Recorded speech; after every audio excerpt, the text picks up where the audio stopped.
Bonjour à tous et bienvenue dans cette nouvelle vidéo. Aujourd'hui, je voudrais vous faire un petit tuto sur la plateforme Kraken. Pourquoi?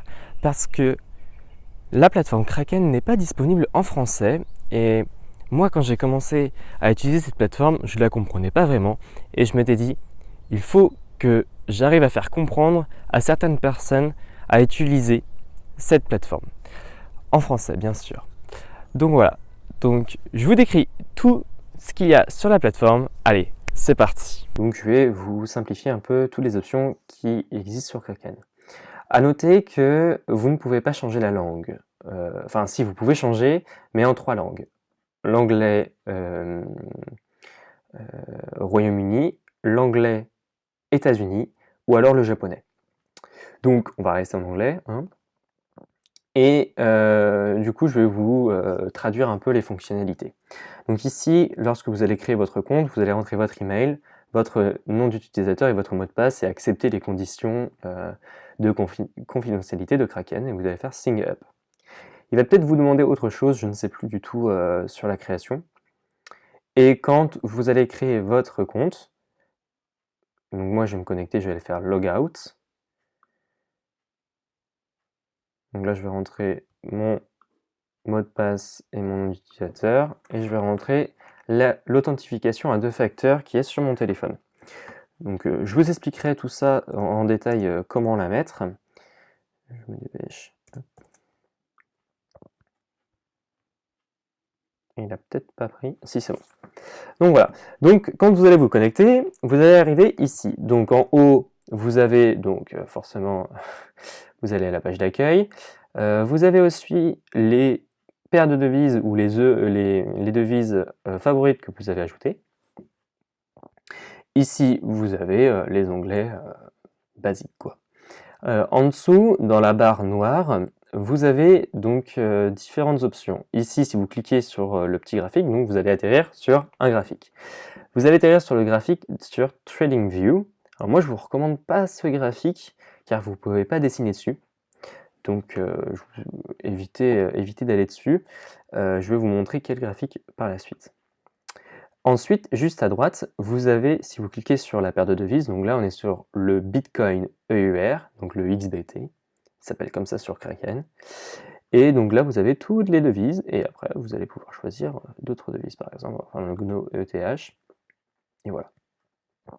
On va retourner sur le XBT EUR. Donc ici vous avez le dernier cours, sur le XBT EUR, ici vous avez le cours le plus haut, là vous avez le cours le plus bas actuellement. Ensuite, à droite, vous avez le volume dans les 24 heures, donc 2211,87 BTC. Et ici, vous avez la moyenne pondérée. Ensuite, juste en dessous, vous arriverez automatiquement dans l'onglet Trade et dans le tableau de bord. Le tableau de bord de vos trades, c'est ici. Ici, vous avez Balance, donc en fait, c'est un tableau récapitulatif de ce que vous possédez. Donc là, vous pouvez voir que je possède donc du XLM et de l'EUR.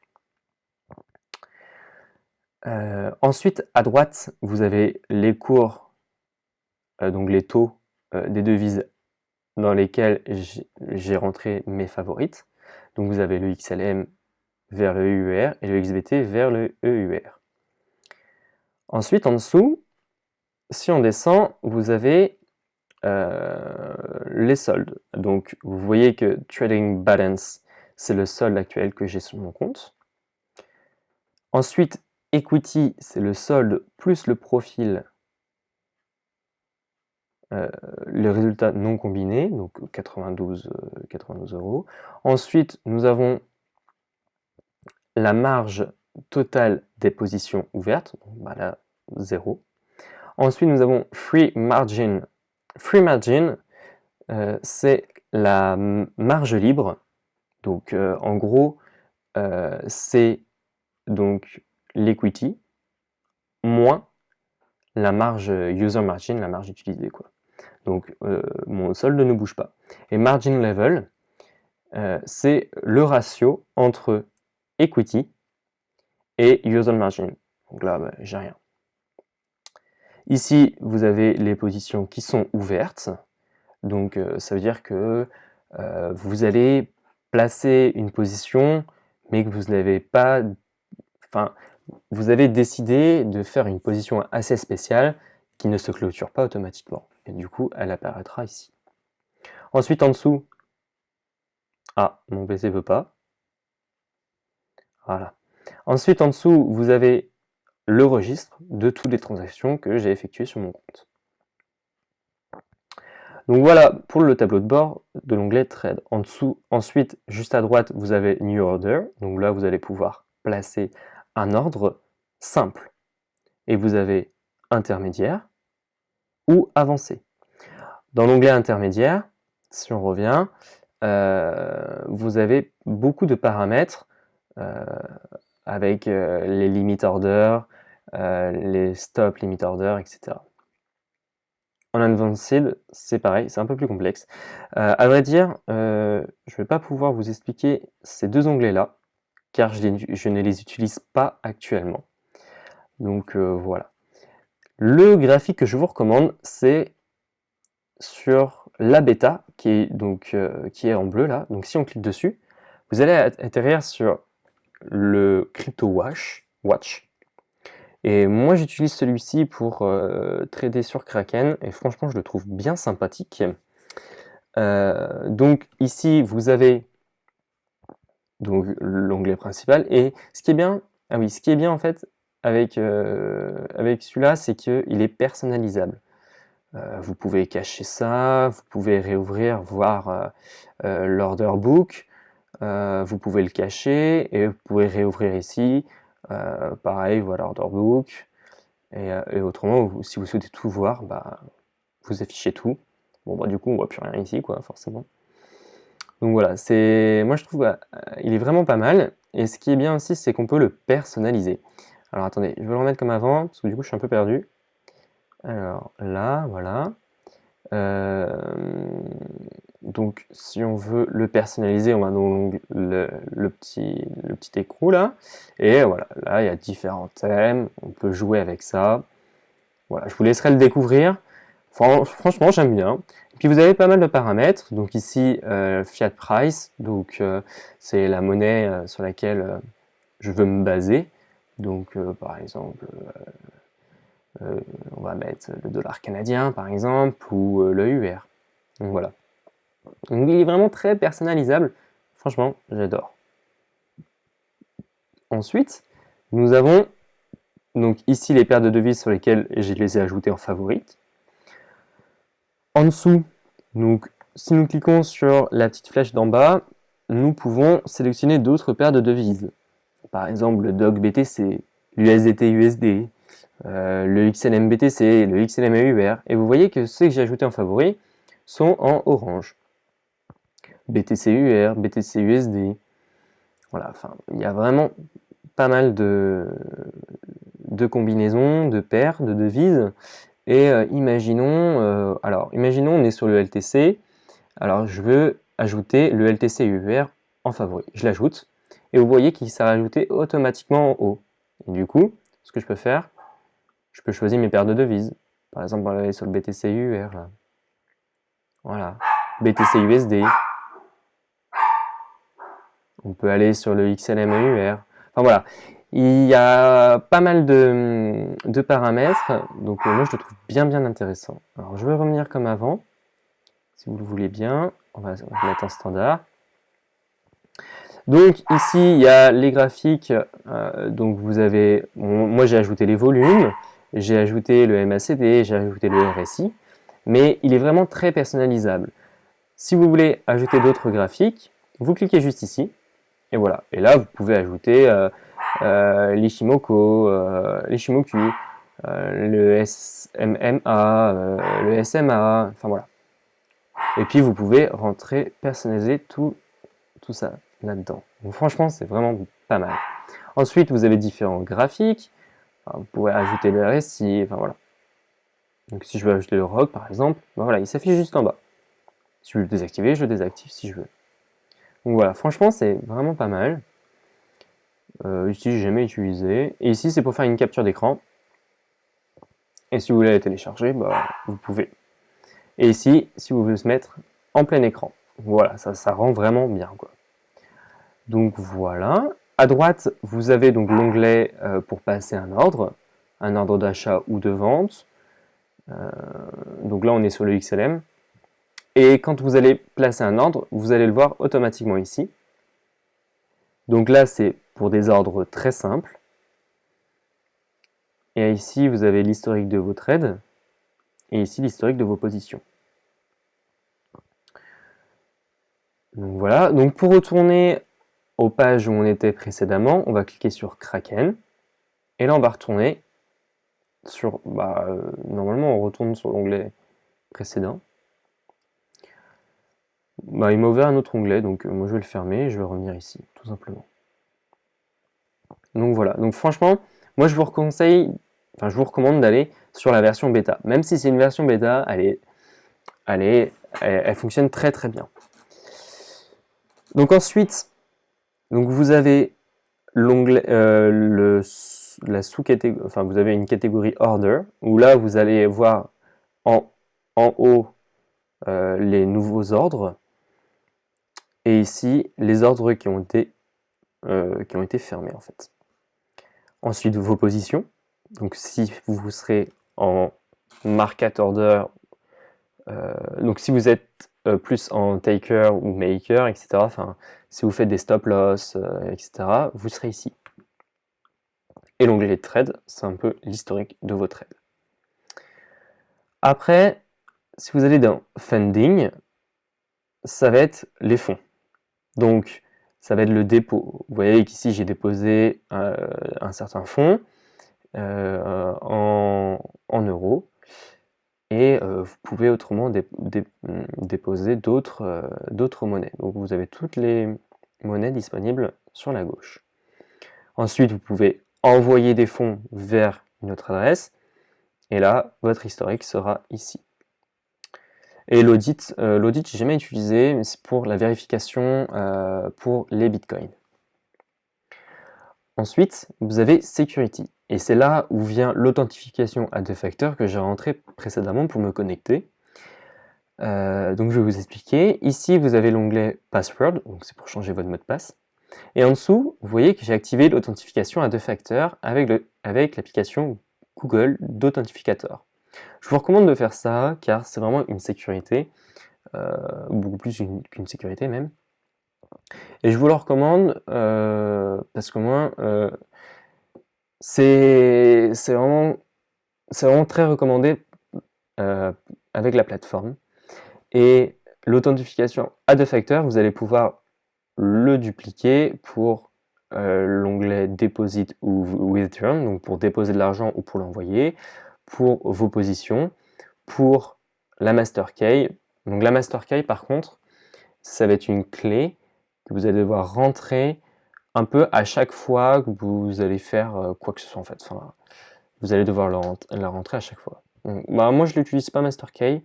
Je n'utilise pas les autres parce que ça peut être un peu pénible de rentrer à chaque fois pour se connecter à son compte. Enfin, moi, je trouve ça vraiment pas mal. Après, pour le reste, je trouve que c'est pas forcément essentiel. C'est mon avis. Après, à vous de juger.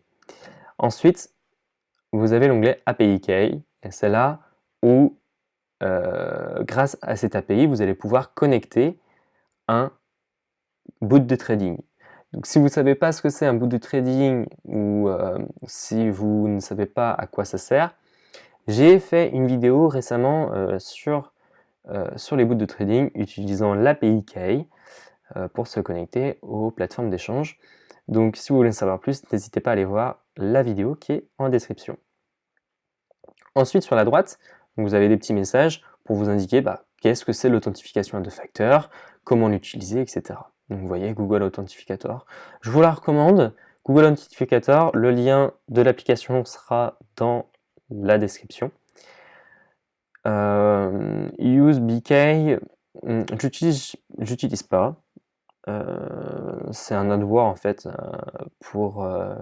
donc c'est un logiciel qui crée les clés d'authentification à deux facteurs. Ensuite, dans Settings, ça va être les paramètres de votre compte. s'il veut bien, nickel.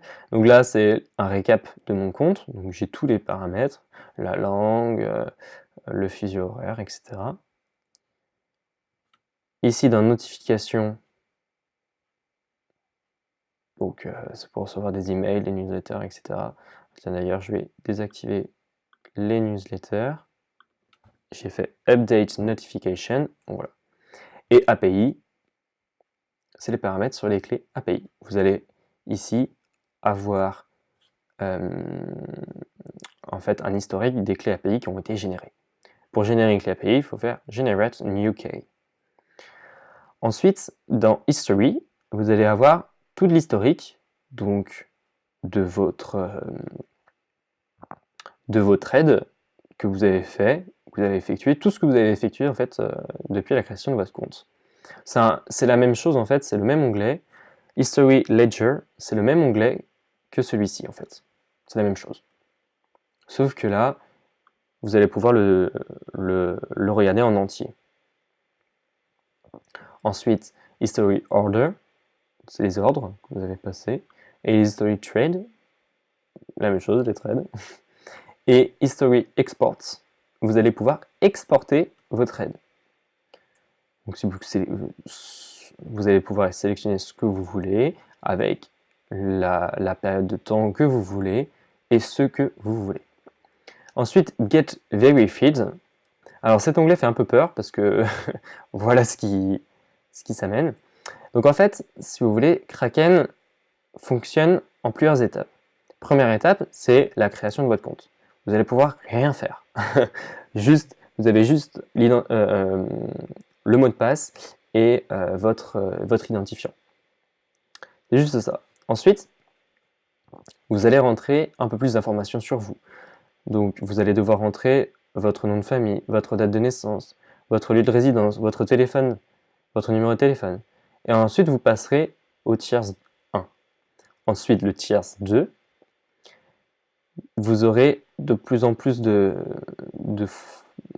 fonctionnalités en fait, de disponibles avec votre limite de fonds qui va augmenter. C'est la limite qui est dans l'onglet Trade. Je vais vous montrer précédemment. Je vais vous montrer. Et là, vous allez devoir vérifier beaucoup plus de documents personnels en fait. Donc par exemple, ici pour le tiers 3, bah, vous aurez tout ça de disponible. Donc c'est les dépôts en monnaie fiat, donc 25 000 $. Dépôts en crypto, vous n'avez pas de limite. Les envois en fiat, vous avez 25 000 $, etc., etc. Ça se répète. Et donc là, vous voyez que vous allez devoir vérifier, par exemple, votre résidence. Social Security Number, c'est pour les US. Donc voilà. Enfin, pour l'instant, je ne les ai pas activés.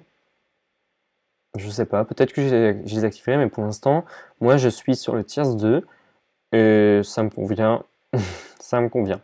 Pour ce que j'en ai pour l'instant, l'utilité, ça me convient. Ensuite, plus bas, vous allez avoir donc votre nom et prénom, votre date de naissance. Donc en fait, ce que vous avez vérifié. Donc tiers 1, je l'ai vérifié. Tiers 2, on va aller voir. Je l'ai vérifié aussi. Tiers 3. Tiers 3, je ne l'ai pas vérifié parce qu'il me demande donc de vérifier des documents comme le passeport, mon permis de conduire. Donc voilà. Donc tiers 3, c'est ça en fait. Donc voilà, donc pour l'instant, pour moi, j'en ai pas d'utilité parce que je suis même pas à 1% de mon compte. Je vais vous le montrer. En fait, la limite s'affiche ici.